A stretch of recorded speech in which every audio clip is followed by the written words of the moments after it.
नमस्कार विद्यार्थी मित्रांनो, एनएस मराठीच्या एका नवीन व्हिडिओमध्ये मी अजय तेलंग आपले स्वागत करतो। नोकरीच्या शोधात आहात तर सरकारी नोकरीची सुवर्ण संधी पुन्हा तुमच्यासाठी उपलब्ध झालेली आहे। सर्व इच्छुक व पात्र उमेदवारांनी झटपट या भरती प्रक्रियेसाठी अर्ज करायचा आहे। 28 फेब्रुवारी 2025 हे अर्ज करण्याची शेवटची तारीख असणार आहे। पंजाब अँड सिंध बँक यांच्याकडून स्थानिक बँक अधिकारी या पदाची भरती जाहिरात प्रसिद्ध करण्यात आलेली आहे। ऑनलाईन पद्धतीने अर्ज दिलेल्या पदासाठी सादर करायचा आहे। पदवी असणारे उमेदवार इथे अर्ज करू शकतील।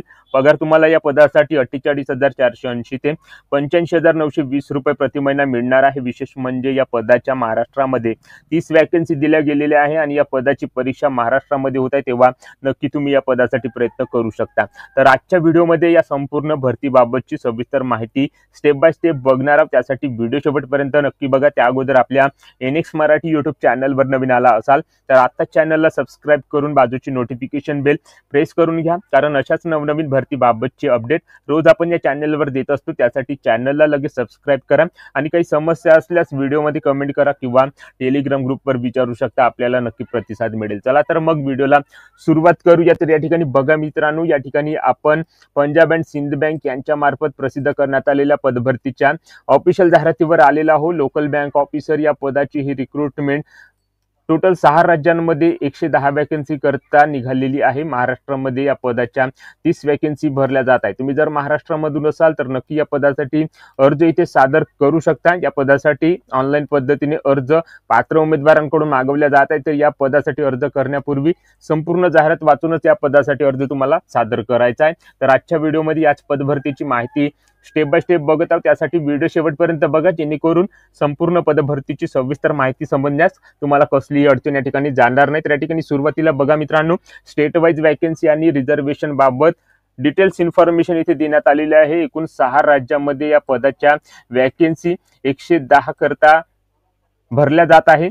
तुम्ही जर महाराष्ट्रामधून असाल तर महाराष्ट्रामध्ये 30 वॅकन्सी इथे दिलेल्या आहेत। तर या पदासाठी अर्ज करण्याकरता मराठी लँग्वेज या ठिकाणी येणे मॅन्डेटरी आहे। सुरुवातीला जे काही स्टेट वाईज वॅकन्सी आहे, कॅटेगरी वाईज वॅकन्सी आहे, रिझर्वेशन आहे, त्याबाबतची माहिती आपण इथे बघणार आहोत। तर या ठिकाणी बघा मित्रांनो, महाराष्ट्रामध्ये या ठिकाणी प्रत्येक कॅटेगरीनुसार या पदाच्या वॅकन्सी दिलेल्या आहेत। तुम्ही ज्या कॅटेगरीतील असाल त्या कॅटेगरीनुसार या पदासाठी अर्ज इथे सादर करू शकता। तर अशा प्रकारे या ठिकाणी स्थानिक बँक अधिकारी या पदाची रिक्रुटमेंट आपल्या महाराष्ट्रामध्ये 30 वॅकन्सी करता आणि या 6 राज्यांमध्ये 110 वॅकन्सी करता इथे निघालेली आहे। तर तुम्ही जर या पदासाठी एलिजिबल असाल तर इथे प्रयत्न करू शकता। तर या पदासाठी अर्ज करण्याकरता एलिजिबिलिटी क्रायटेरिया कशा प्रकारे आहे तर बघा, या ठिकाणी उमेदवार भारताचा नागरिक असणे आवश्यक आहे। वयाची अट या ठिकाणी मिनिमम 20 वर्षापर्यंत देण्यात आलेली आहे, तर मॅक्सिमम वयाची अट 30 वर्षापर्यंत असणार आहे। अप्पर एज लिमिट उमेदवारांकरता एज रिलॅक्शन इथे देण्यात आलेले आहे, ज्यामध्ये एससी एसटी करता 5 वर्ष, ओबीसी करता 3 वर्ष, या ठिकाणी पीडब्ल्यूडी अपंग व्यक्ती करता 10 वर्ष,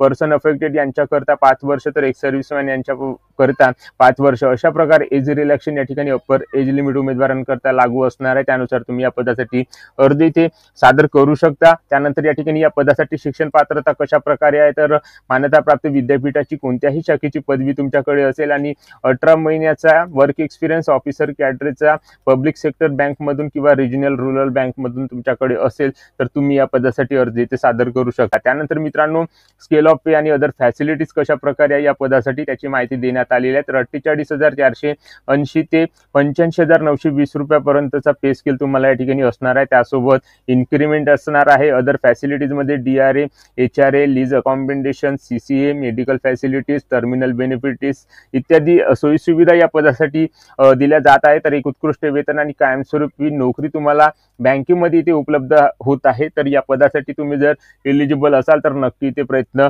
करू शकता। त्यानंतर probation period, bond amount, minimum service period याबद्दलची माहिती सुद्धा जाहिरातीमध्ये देण्यात आलेली आहे। त्यानंतर सिलेक्शन प्रोसेस कशा प्रकारे या ठिकाणी बघू शकता मित्रांनो, या ठिकाणी written test, screening test, personal interview, proficiency language, local language मधून आणि त्यानंतर फायनल सिलेक्शन, अशा प्रकारे तुमची या ठिकाणी सिलेक्शन प्रोसिजर या ठिकाणी देण्यात आलेली आहे या पदभरतीची। तर सुरुवातीला रिटन टेस्ट मध्ये एक्झाम पॅटर्न कशा प्रकारे आहे याबाबत माहिती देण्यात आलेली आहे, ज्यामध्ये या ठिकाणी बघू शकता तुमची English language, thinking knowledge, general awareness इत्यादी विषयांवर या ठिकाणी ही परीक्षा इथे घेतल्या जाणार आहे। त्याकरता नंबर ऑफ क्वेश्चन इथे बघू शकता, मॅक्सिमम मार्क्स इथे देण्यात आलेले आहे। परीक्षा तुम्ही कोणत्या भाषेमधून देऊ शकता त्याची सुद्धा माहिती देण्यात आलेली आहे। त्याकरता टाइम पिरियड किती असणार आहे याची सुद्धा माहिती इथे देण्यात आलेली आहे। अशा प्रकारे रिटन टेस्ट करता एक्झाम पॅटर्न या ठिकाणी देण्यात आलेले आहे। या ठिकाणी एक्झाममध्ये क्वालिफाय होण्याकरता मिनिमम किती मार्क्स या ठिकाणी लागणार आहे, तर अनरिझर्व्ह ईडब्ल्यूएस कॅटेगरी करता 40%, तर रिझर्व्ह कॅटेगरी करता 35% या ठिकाणी मार्क्स इथे लागणार आहे. ऑनलाईन टेस्टमध्ये जे उमेदवार या ठिकाणी क्वालिफाय होतील त्यांची नावे इंटरव्ह्यू करता शॉर्टलिस्ट या ठिकाणी केल्या जाणार आहे. लोकल लँग्वेजमध्ये तुमची या ठिकाणी स्क्रीनिंग टेस्ट होणार आहे. त्यानंतर तुमची या ठिकाणी फायनल सिलेक्शन यादी तयार केल्या जाऊन तुमची निवड या पदासाठी केल्या जाणार आहे. एक्झामिनेशन सेंटर कशा प्रकारे असणार आहे, तर या ठिकाणी 6 राज्यांमध्ये मित्रांनो या पदाच्या वॅकन्सी निघालेल्या आहेत. तर 6 राज्यांमध्ये या ठिकाणी ऑनलाईन एक्झामिनेशन करता सेंटर अवेलेबल करून देण्यात आलेलं आहे. तर या ठिकाणी बघा आपल्या महाराष्ट्रामध्ये सुद्धा मुंबई, ठाणे, नवी मुंबई, पुणे, नाशिक, नागपूर, छत्रपती संभाजीनगर अशा प्रकारे या ठिकाणी सेंटर्स इथे देण्यात आलेले आहे. तर महाराष्ट्रामध्ये या ठिकाणी नोकरी तसेच परीक्षा सुद्धा महाराष्ट्रामध्ये या ठिकाणी होत आहे. तर एक सुवर्ण संधी या ठिकाणी आपल्याला उपलब्ध होत आहे. तर नक्की तुम्ही या पदासाठी इथे प्रयत्न करू शकता. अर्ज करण्याकरता अप्लिकेशन फी किती लागणार आहे त्याची माहिती सुद्धा इथे देण्यात आलेली आहे. तर या ठिकाणी बघा SC ST PWBD कॅन्डिडेट करता 100 रुपये फी या ठिकाणी असणार आहे. तर जनरल EWS OBC करता 850 रुपये फी या ठिकाणी असणार आहे. नॉन रिफंडेबल फी या ठिकाणी देण्यात आलेली आहे. ऑनलाईन पेमेंट गेटवे माध्यमांचा वापर करून अर्ज सादर करताना तुम्हाला ही फी या ठिकाणी भरावी लागणार आहे. तर अर्ज कशा प्रकारे सादर करायचा आहे त्याची सुद्धा माहिती इथे बघून घ्या. पंजाब बँकच्या ऑफिशियल वेबसाईटवर जाऊन तुम्हाला या पदासाठी ऑनलाईन पद्धतीने अर्ज इथे सादर करायचा आहे. त्याची वेबसाईट इथे देण्यात आलेली आहे. तर या वेबसाईटची लिंक मी माझ्या टेलिग्राम चॅनलवर किंवा डिस्क्रिप्शन बॉक्समध्ये प्रोव्हाइड करणार आहे. तेव्हा तिथे जाऊन सुद्धा तुम्ही या पदासाठी या लिंकवर क्लिक करून ऑनलाईन पद्धतीने अर्ज इथे सादर करू शकता. तर अशा प्रकारे या ठिकाणी अप्लिकेशन फी बाबत आणि ऑनलाईन अर्ज करण्याबाबत माहिती जाहिरातीमध्ये देण्यात आलेली आहे. सविस्तर माहिती मित्रांनो रजिस्ट्रेशन करण्यापूर्वी तुम्ही जाहिरातीमधून या ठिकाणी घेऊनच या पदासाठी तुम्हाला अर्ज इथे सादर करायचा आहे. तर या ठिकाणी बघा 7 फेब्रुवारी 2025 पासून या पदासाठी अर्ज करण्याकरता सुरुवात झालेली आहे. तर 28 फेब्रुवारी 2025 ही अर्ज करण्याची शेवटची तारीख या ठिकाणी देण्यात आलेली आहे. तर या शेवटच्या तारखेपर्यंत तुम्ही या पदासाठी अर्ज ऑनलाईन पद्धतीने सादर करू शकता. तर अशा प्रकारे 110 वॅकन्सी करता ही रिक्रुटमेंट स्थानिक बँक अधिकारी या पदासाठी 6 राज्यांमध्ये या ठिकाणी घेतल्या जात आहे. त्याकरता महाराष्ट्रामध्ये 30 वॅकन्सी देण्यात आलेल्या असून तुम्ही जर महाराष्ट्रामधून असाल तर या पदासाठी अर्ज इथे सादर करू शकता. तर अशा प्रकारची ही जाहिरात पंजाब अँड सिंध बँक यांच्या मार्फत प्रसिद्ध करण्यात आलेली होती आणि त्याची माहिती आज आपण या व्हिडिओच्या माध्यमातून घेतलेली आहे. तर व्हिडिओ आवडला असेल तर व्हिडिओला लाईक करा. आपल्या एनिक्स मराठी यूट्यूब चॅनलवर नवीन असाल तर चॅनलला सबस्क्राईब करून बाजूची नोटिफिकेशन बेल प्रेस करून घ्या व ज्या उमेदवारांना अशा नोकरीची आवश्यकता आहे त्या उमेदवारांना हा व्हिडिओ नक्की शेअर करा. जय हिंद, जय महाराष्ट्र.